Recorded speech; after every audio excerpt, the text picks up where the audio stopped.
Nós estamos dando continuidade a uma série de mensagens que o Espírito Santo colocou no meu coração com o tema sob pressão. Quem nunca aqui passou uma circunstância, um tempo na sua vida que parece que Deus estava te esmagando? Levante a sua mão. Eu creio que todas nós passamos por momentos assim.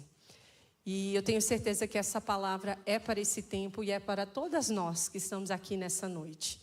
Eu queria começar falando um pouco com vocês sobre como que funciona a poda de uma videira. Você já procurou saber como que funciona esse processo agrícola? Nós não somos uma sociedade que está muito familiarizada com processos agrícolas. Somos da cidade grande. Quem que cresceu aqui na fazenda? Levanta a mão. Será que a gente tem? Algumas pessoas. Então, a maioria de nós nascemos na cidade, não sabemos nem tirar leite da vaca. Quem sabe tirar leite de vaca? Olha só, estou impressionada com vocês. Eu mal consigo colocar leite no copo, imagina tirar leite da vaca. Pois é, nós não estamos muito familiarizadas com processos agrícolas. E a palavra de Deus nos traz muitas ilustrações que fazem toda a diferença quando nós entendemos essas coisas.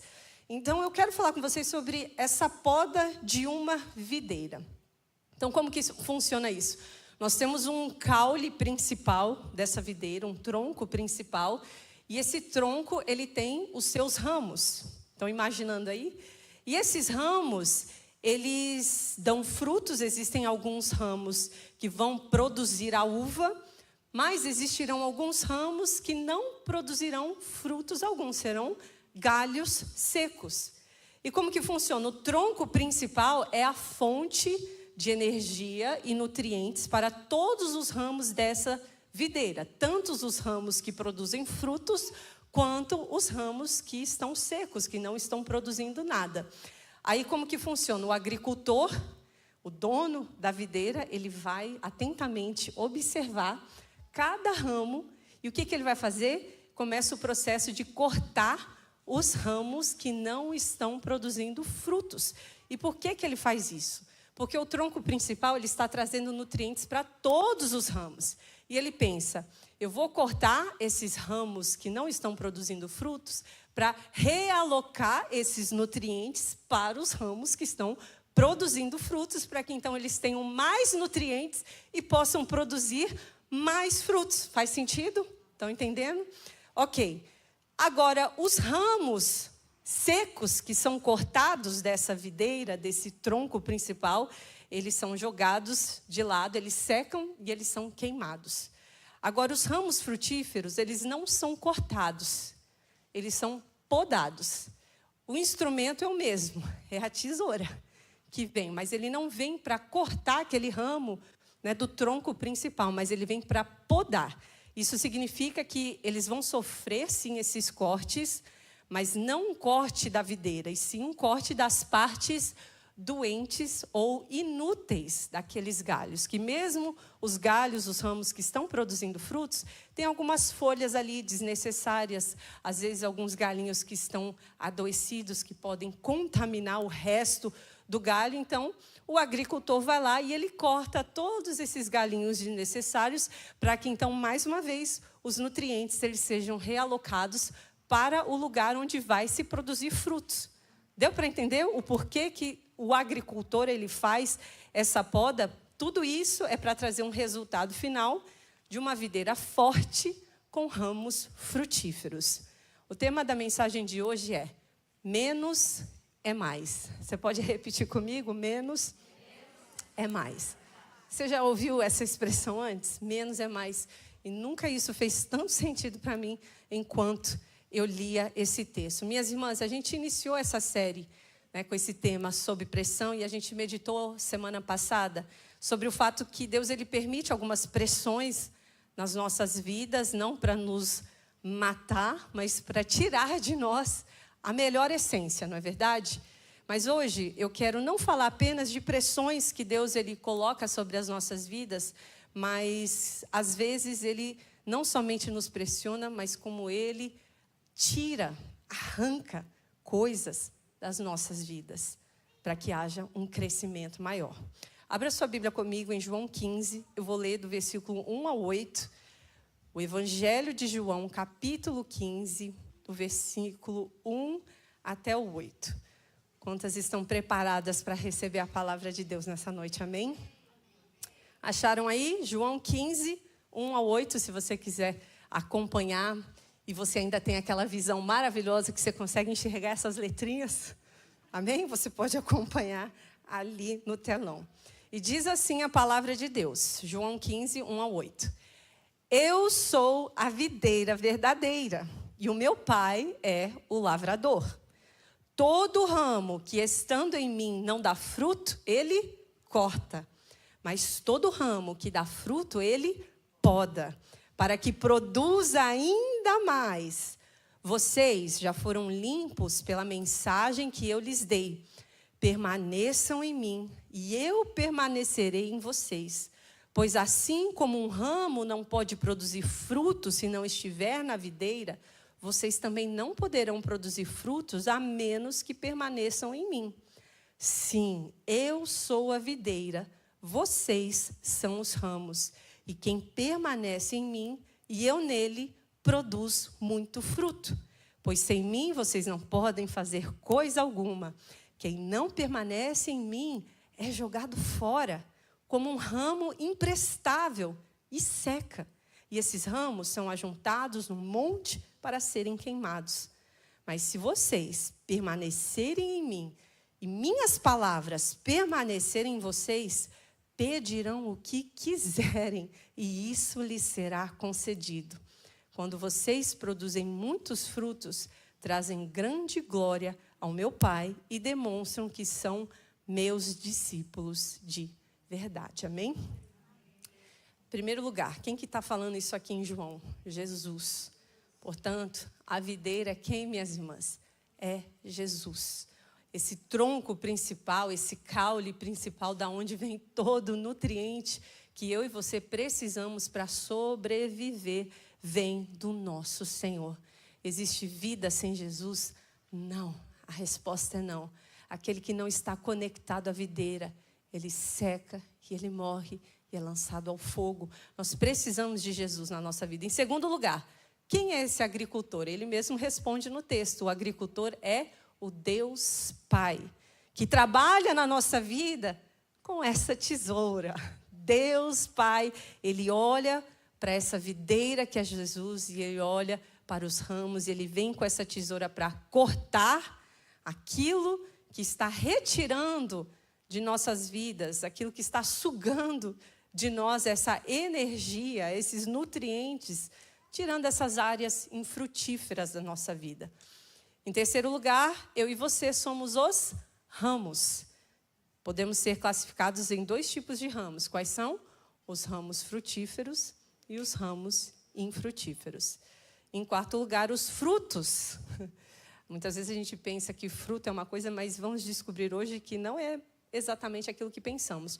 Os frutos são aqueles que o apóstolo Paulo menciona em Gálatas 5. Amor, alegria, paz, paciência, amabilidade, bondade, fidelidade, mansidão e domínio próprio. A primeira lição que eu quero compartilhar com vocês, minhas irmãs, nessa noite, e que tem transformado a minha vida, é que a poda, ela serve para revelar os ramos frutíferos. A poda, ela serve para revelar quem está produzindo fruto. Existe uma teologia, pastora Gabi, um conceito muito equivocado que automaticamente vem na nossa mente todas as vezes que alguma coisa errada acontece na nossa vida. De que a ausência de problemas determina a aprovação de Deus. Não é assim que nós pensamos muitas vezes? Se está indo tudo bem na nossa vida, a gente está achando que estamos sendo aprovados pelo Senhor. E o contrário também, se alguma coisa ruim acontece, se alguma coisa sai do trilho, qual é o primeiro pensamento que bate na nossa porta? Aonde foi que eu errei? Não é verdade? A A gente começa a procurar o que eu estou fazendo de errado para estar vivendo isso que eu estou vivendo. Mas isso não é uma teologia completamente correta. Existem sim momentos que nós colhemos o que plantamos, mas muitas vezes estamos no centro da vontade de Deus e parece que quanto mais certo a gente faz, mais difícil fica. Eu sei que isso não acontece com você, só acontece comigo. Mas isso a Bíblia já nos ensina, porque se essa teologia que ausência de problema é igual à aprovação de Deus, então Jó, você lembra de Jó, seria o homem mais ímpio de toda a Bíblia, porque eu não consigo me lembrar de um homem que sofreu mais do que Jó. Você lembra de Jó?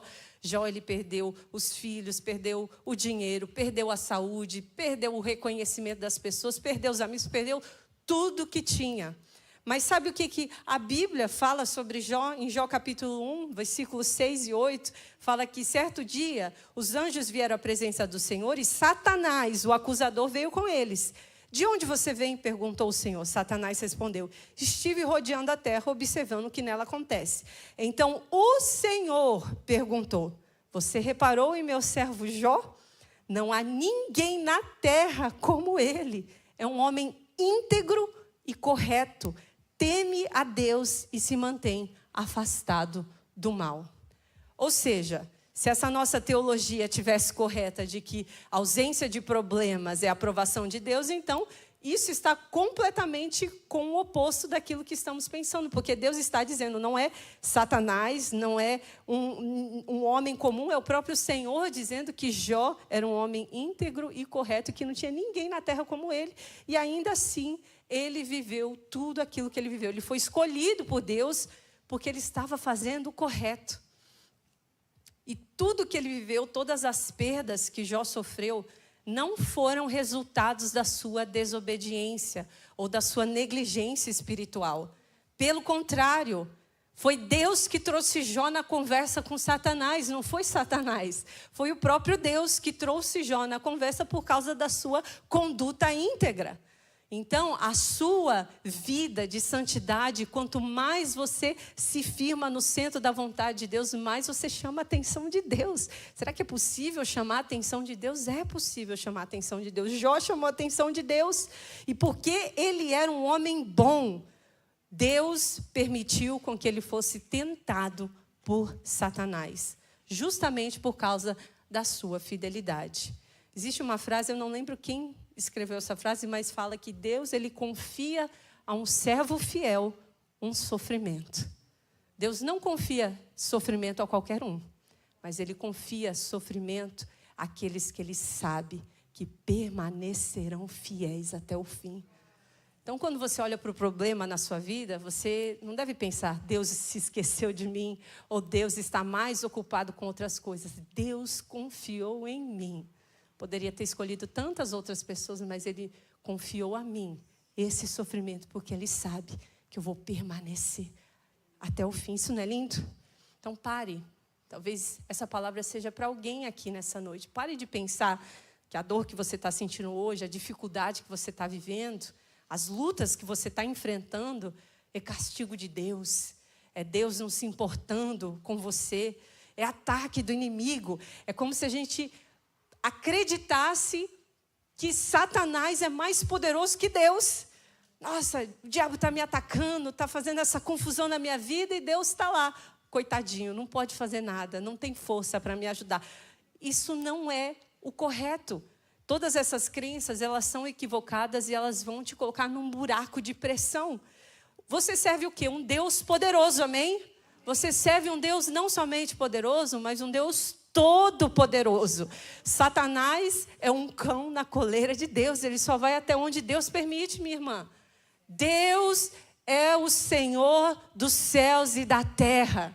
Sabe quem é que domina e comanda o inferno? Não é Satanás, é Deus. Meu Deus, o que você está falando? A gente imagina aqueles desenhos onde Satanás com o tridente lá está sentado no trono do inferno, espetando as pessoas. Isso não é a verdade. Satanás não é rei de lugar nenhum, ele é prisioneiro no inferno. Quem comanda o inferno é o Deus Todo-Poderoso. Então, se existe alguém que eu e você devemos temer, não é Satanás, mas o Deus que nos deu o fôlego de vida. Aquele que rege o universo com as suas mãos.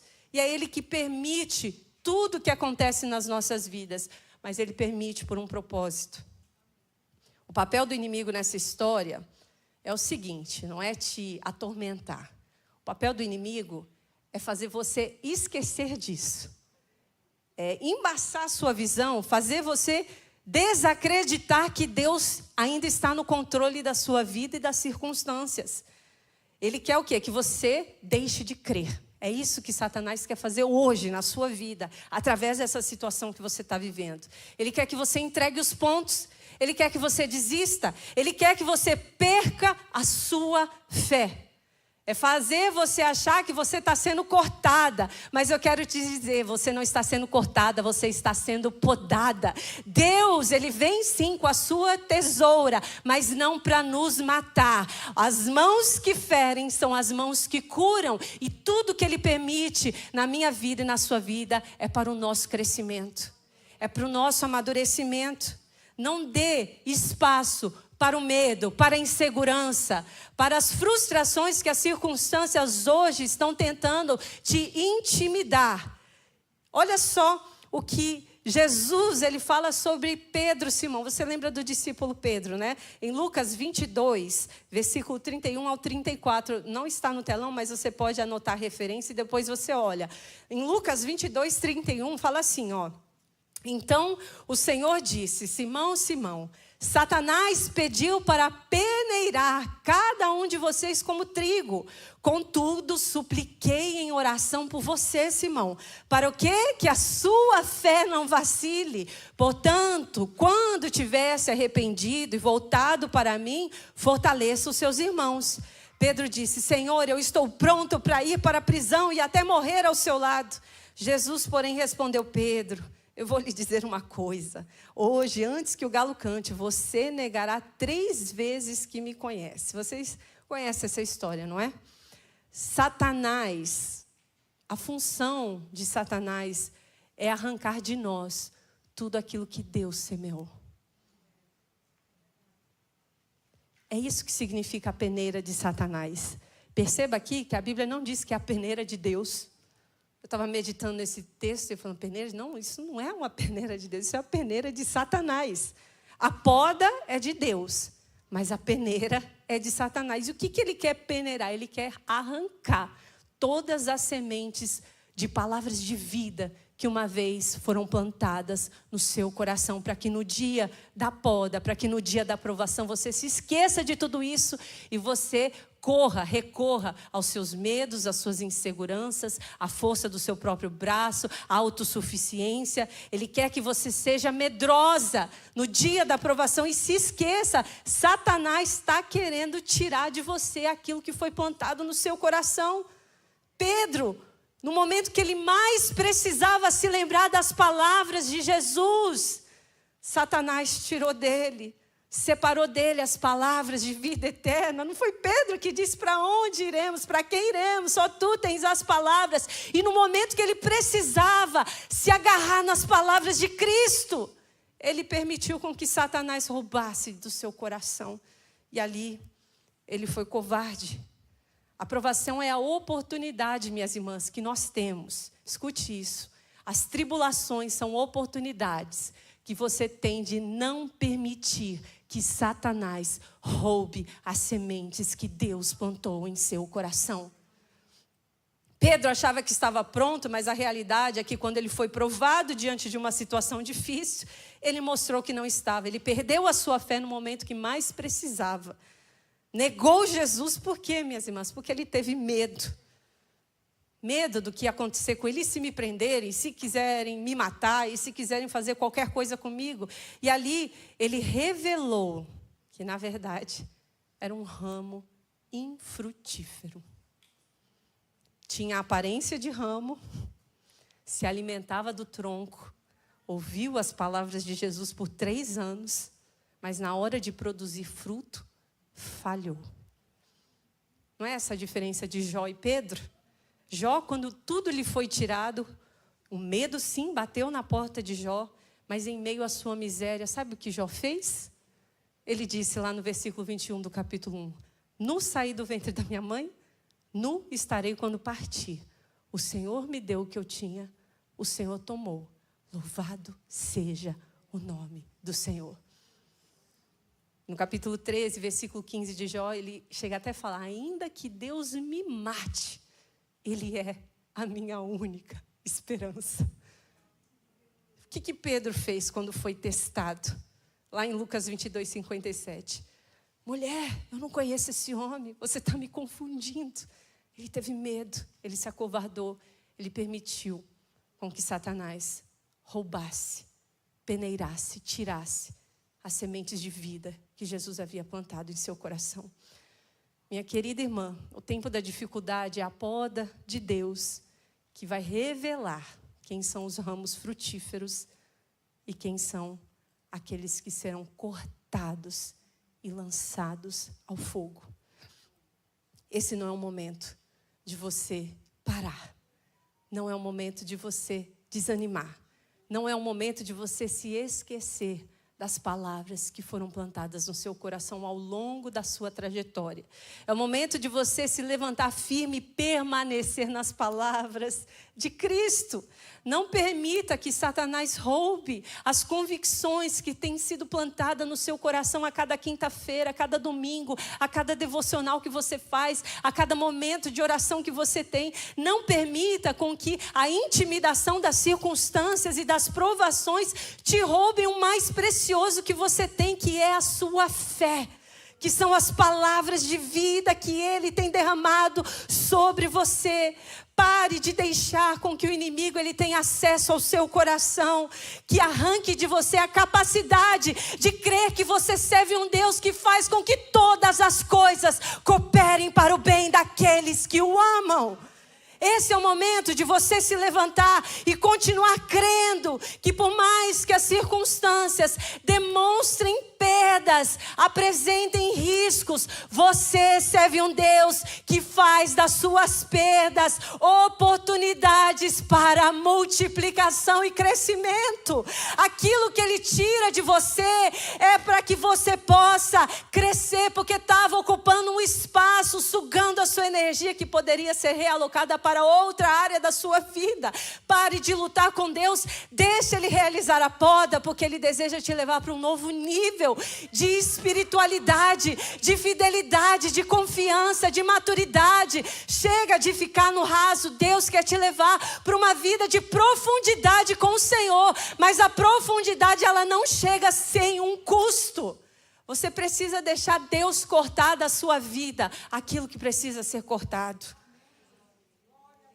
Vocês já foram limpos pela palavra que eu lhes dei. Permaneçam em mim e eu permanecerei em vocês.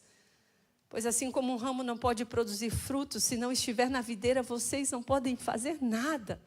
Nada sem mim. No momento da poda, permaneçam nas palavras que foram liberadas sobre a sua vida. Quantas aqui têm promessas de Deus? Quantas já receberam palavras do Senhor?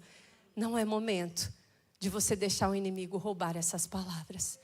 Esse é o momento, essa é a hora de você se agarrar nelas. E quando o medo bater, quando a insegurança bater, quando os riscos baterem, você declara de volta: eu sei o Deus que eu sirvo. E Ele não é homem para mentir e nem filho do homem para se arrepender. Se Ele prometeu, se Ele falou que Ele vai fazer, então Ele vai cumprir as suas palavras. Não permita que Satanás e as circunstâncias te roubem as promessas de Deus na sua vida.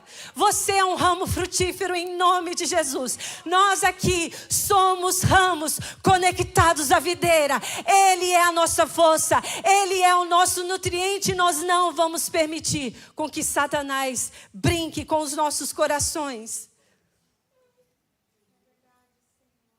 Ele precisa que você cresça para que então possa haver multiplicação. Menos é mais. Às vezes a gente precisa deixar muita coisa para trás para que possamos alcançar o novo de Deus. O novo que Deus tem para você, minha irmã. Essa velha mulher não cabe. Você vai ter que aprender a deixar Deus cortar, podar essas velhas convicções, esses velhos traumas. esses velhos medos e inseguranças. Menos dos nossos medos, mais da nossa fé no autor e consumador da nossa vida. Deus está limpando o caminho para uma trajetória de crescimento e amadurecimento, para revelar que você é um ramo que pode dar fruto. Chega desse tempo de infertilidade na sua vida, amém? Deus está colocando um ponto final nessa fase, nessa estação de infertilidade. Deixa Deus podar, deixa Deus cortar, para que então você possa viver um tempo de frutificação. E o nosso engano é pensar que frutificar significa ser alguém bem-sucedido. Aos olhos do mundo, você pode até achar que alguém bem-sucedido é alguém que está frutificando. Mas não adianta ter aparência de crente. Nós provamos que somos crentes no momento de frutificar. E a segunda lição que eu coloco aqui para nós: a poda, ela serve para multiplicar o fruto e não a bênção. Você não leu aqui ele dizendo que ele poda para que haja mais bênção, ele poda para que haja mais fruto. E o fruto, uma árvore, ela dá fruto e ela mesma come o seu fruto? Não. Isso significa o quê, minha irmã? Que o fruto não é para você. Então, o fruto não tem nada a ver com bênção. Então, aquela teologia de achar que a aprovação de Deus significa que são bênçãos e recursos e coisas maravilhosas, está equivocada. Quando nós falamos de multiplicação aqui, falamos de multiplicação de frutos e não de bênçãos.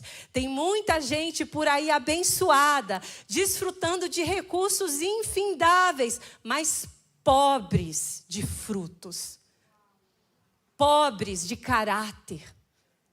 E é na provação, são nos momentos difíceis que demonstramos quem nós somos de verdade. A provação não multiplica a bênção, a provação multiplica o caráter, minha irmã. Tiago 1, 2 e 4. E agora eu vou te bombardear de versículos, porque isso não sou eu que estou inventando.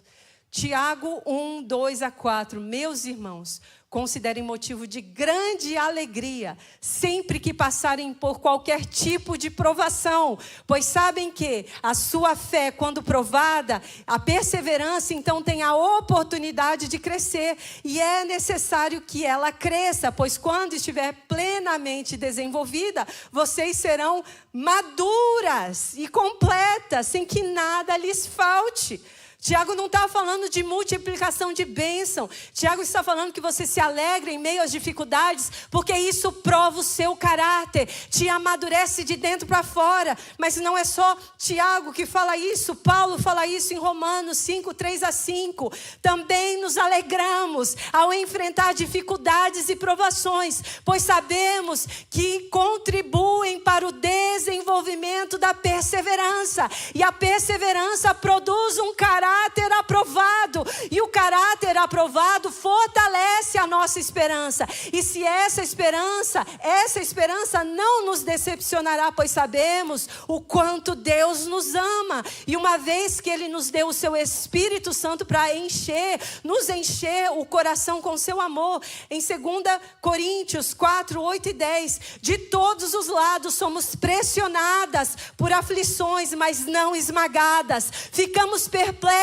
mas não desesperadas, somos perseguidas, mas não abandonadas, somos derrubadas, mas não destruídas. Pelo sofrimento, o nosso corpo continua a participar da morte de Jesus, para que a vida de Cristo também se manifeste no seu corpo. 2 Coríntios 4,16, e é por isso que nunca desistimos, ainda que o nosso exterior esteja morrendo, o nosso interior está sendo renovado a cada dia, pois essas aflições pequenas e momentâneas que agora enfrentamos produzem em nós uma glória que pesa mais do que todas as angústias e que durará para sempre. Portanto, não olhamos para aquilo que agora podemos ver, em vez disso fixamos o olhar naquilo que não se vê, pois as coisas que agora vemos logo passarão, mas a que não vemos durarão para sempre. Ah, minha irmã, se pudéssemos enxergar o que realmente é valioso na nossa vida, não são os recursos que você tem, Gálatas 5, 22, 25, Paulo fala que o Espírito, ele produz amor, alegria, paz, paciência, amabilidade, bondade, fidelidade, mansidão e domínio próprio. E não há lei contra essas coisas. Uma pessoa rica de verdade não é uma mulher que mora numa mansão e dirige um carro de milhões de dólares. Porque riqueza de verdade é um caráter aprovado. Ser rica não é ter roupa de marca, mas é ser uma mulher que domina a própria língua. Ser rica não é viajar para onde você quer, é ser uma mulher que respeita o marido. Ser rica não é poder comprar o que quiser e não se preocupar com as contas, mas ser uma mulher mansa diante das afrontas. Ser rica não é ter muito dinheiro investido, mas ser uma mulher alegre ainda que na escassez. Ser rica é não conseguir tudo na hora que quer, mas ser uma mulher paciente diante dos processos de Deus. Ser rica não é ter saúde perfeita, mas ser uma mulher amável, uma mulher bondosa, uma mulher leal e fiel ao Senhor. É isso que é riqueza de verdade. É um caráter aprovado. E o nosso caráter é provado através da poda de Deus. Aprender a dizer não. Os frutos que Deus procura na sua vida, minha irmã, não são as suas conquistas. Não são os seus diplomas, não é o quanto você conseguiu acumular na sua conta bancária. Os frutos que Deus, ele procura são as tuas renúncias. É a sua capacidade de dizer não para a sua própria carne, para as suas próprias vontades, para a sua própria vontade de não fazer aquilo que agrada ao Senhor. Essa é a verdadeira batalha que nós travamos. Eu não posso te garantir que você vai terminar esse processo com mais recursos, mais reconhecimento, mais desejos atendidos. Mas eu posso te garantir que quando esse processo de poda encerrar, você será mais parecida com Ele. Aleluia. E é isso que realmente importa. No fim da caminhada, minha irmã, os frutos que nós entregaremos nas mãos do nosso Senhor no dia de prestação de contas, não serão as nossas conquistas. Não será o quanto fomos reconhecidas nesta vida, mas serão as nossas renúncias. Servo bom e fiel, foste fiel aonde? No pouco. E sobre o muito te colocarei.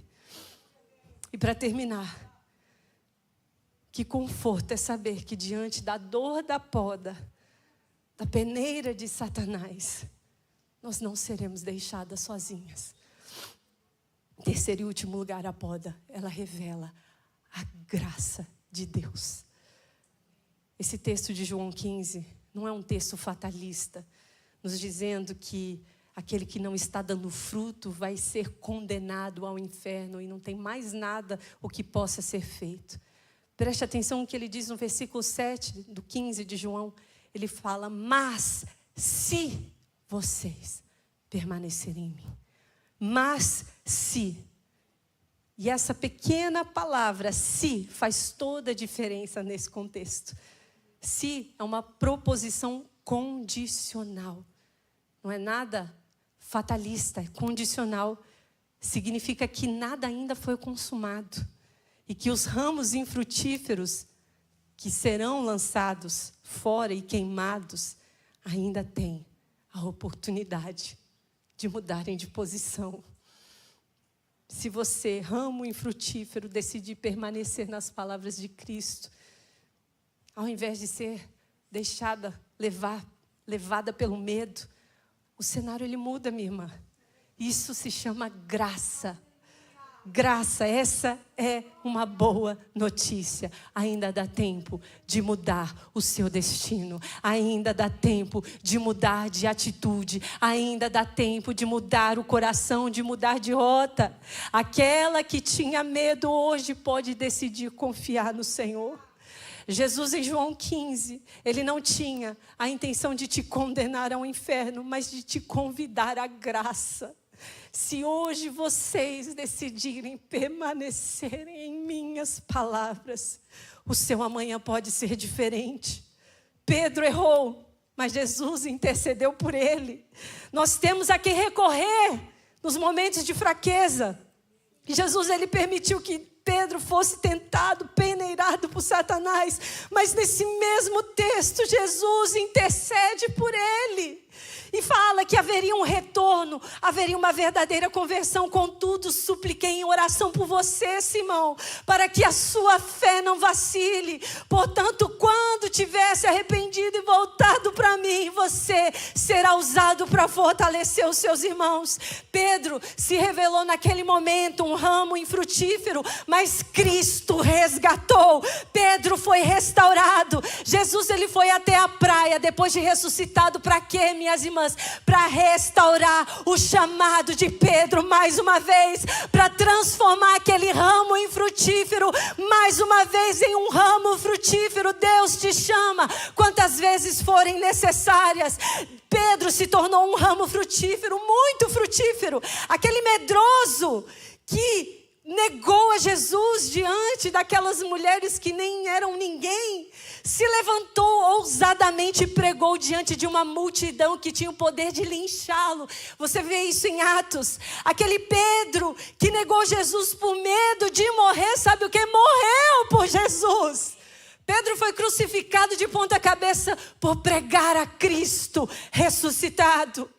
E um pouco antes, ele deixou registrado para nós essa transformação na sua vida. Em uma das suas cartas, evidências de como Deus não estava cortando Pedro. Deus estava podando Pedro, tirando da sua vida o medo, tirando as suas muletas, ensinando a Pedro a depender somente dele. Na primeira carta de Pedro, capítulo 1, versículos 6 e 7, Pedro, ele diz: portanto, meus irmãos, e você está ouvindo isso de alguém que viveu na pele exatamente o que ele está querendo nos ensinar. Alegrem-se com isso, ainda que agora por algum tempo vocês precisam suportar muitas provações, elas mostrarão que a sua fé é autêntica. Como o fogo prova e purifica o ouro, assim a sua fé está sendo experimentada, e ela é muito mais preciosa que o simples ouro, e isso resultará em louvor, glória e honra no dia em que Jesus Cristo for revelado. Isso me lembra o que Paulo diz em Romanos 8:26, que quando nós estamos fracas, o Espírito nos ajuda em nossas fraquezas. Quando não sabemos orar segundo a vontade de Deus, o próprio Espírito Santo intercede por você com gemidos inexprimíveis, assim como Cristo intercedeu por Pedro quando Satanás estava peneirando. Entenda, mulher, que o Espírito Santo, ele intercede por você diante dessa provação. Satanás está querendo roubar as sementes que foram plantadas, mas existe um Deus que morreu em uma cruz e que hoje está ao lado do Pai intercedendo para que você não desfaleça nessa prova, para que a sua fé venha a ser provada, para que a sua fé venha a ser amadurecida. Você não está sozinha diante dessa poda. Ele vai estar intercedendo por você em cada passo do caminho. A poda, ela revela a graça de Deus. Deixa Ele tirar do seu caminho aquilo que tem impedido o seu crescimento. É no fogo que o carvão se transforma em diamante. Depois de ser submetido à pressão, altas temperaturas, depois de um longo processo. E eu termino.